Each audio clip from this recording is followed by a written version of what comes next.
Hello guys, good morning. এখন আমি যাচ্ছি টিউশনে। অনেক দিন ধরে শরীর খারাপ, তাই টিউশন যেতে পারিনি। এখন চলে এসেছি স্যারের বাড়ির একদম কাছে। আর স্যারকে টিচার্স ডের গিফটটা দেওয়া হয়েছিল না, তাই আমরা আজকে গিফটটা দিয়ে দিলাম। তারপর বাড়ি চলে আসলাম। তারপর স্নান করে খাওয়া দাওয়া করে নিয়ে তারপর আমি বেরিয়ে পড়েছি এখন, কারণ একটা বন্ধুর বাড়িতে পুজো আছে, ওর বাড়িতেই যাচ্ছি। আর দেখো চলে এসেছি, আর এটা আমার সেই বন্ধুর বাড়ি, মাটির দোতলা। আর এখানে ওর বাড়ির পুজোর যেসব রিচুয়ালস সেই সব এখানে করা হচ্ছে। আর একটা কথা, এই সব রিচুয়ালস কিন্তু আমাদের শহরে সচরাচর দেখা যায় না, গ্রামের দিকেই দেখা যায়, যেগুলো খুব সুন্দর লাগে দেখতে।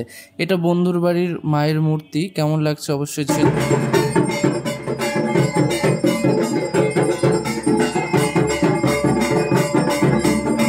পুজো চলছিল, কিন্তু আমি গাড়ি পাবো না, সেই জন্য তাড়াতাড়ি প্রসাদ পেয়ে আমি গাড়িতে উঠে গেলাম আর তাড়াতাড়ি করে বাড়ি চলে আসলাম। আর রাস্তায় প্রচণ্ড দেরি হয়ে গিয়েছিল বলে খুব টায়ার্ড, তাই আমি এখন ঘুমাতে যাচ্ছি। আর তোমাদের ভিডিওটা কেমন লাগলো অবশ্যই কমেন্ট করে জানিও।